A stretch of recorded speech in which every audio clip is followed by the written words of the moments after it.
Hey DIY crew, welcome back to DIY Autobody. Today, we're gonna work on this Lexus. Yes, we are. Here it is. We're going to get this thing ready for primer. We're gonna get it primed today. So that's gonna be quite a bit of work here, but yesterday we straightened out this fender. I got it looking pretty good. It's just gonna need a sanded skim coat of mud. We're still gonna have to straighten out this door. That could come out really nice, or it could be a nightmare, so we'll see. But I pulled out this quarter panel, stud welded, and pulled it out. You saw that, and then put a couple coats of mud on it. So that's coming along too. Need to take care of that corner of that bumper, and then I've got my paint rep coming in today to match up this color. We're gonna take part of the bumper, and he's gonna take it to the paint store and then match it up and get a good color match. These silvers usually aren't too bad, but with this, I want to make sure it's a really good color match. It's kind of a higher end car. This ready, we're going to continue on, and we'll go from here. Thanks.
I've got this fender mudded, block sanded.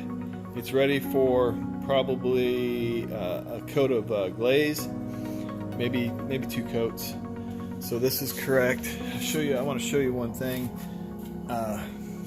Since I'm doing this, has a body line that runs right here, and it's important that you make sure that body line is going to be even all the way down, same size. So what I did is I made this little deal. I drilled a hole in this paint stick, put a pin in there, and basically what I do is I just find where the body line is in the distance, and I put my finger on the edge of this fender, and then I roll it, and that gives me a guideline. It's not exact, but it doesn't need to be exact.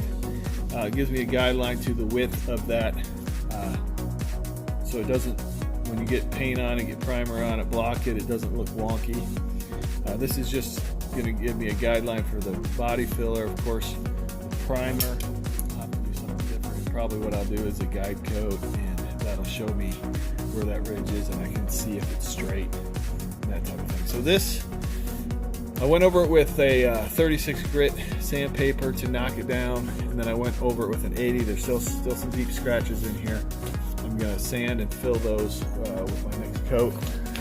This is pulling out nice.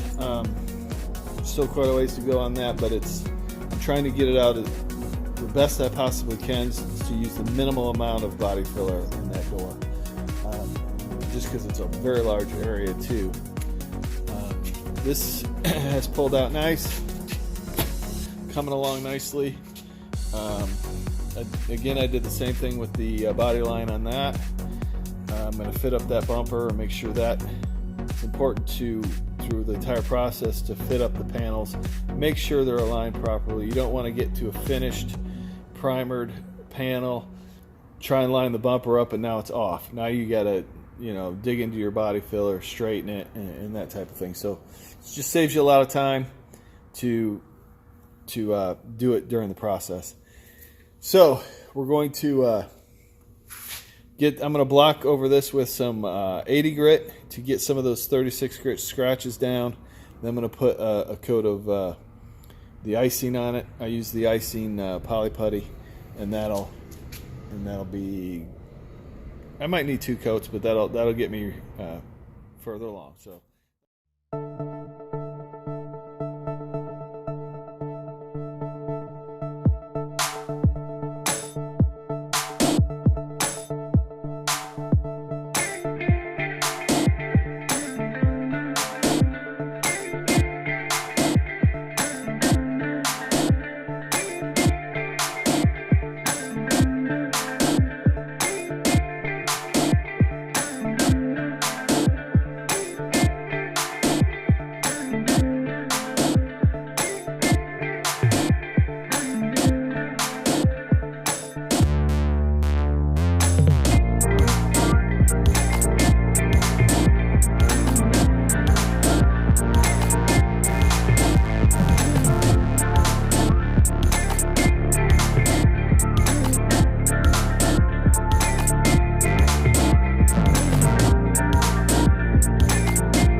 Okay guys, that does it for today's video.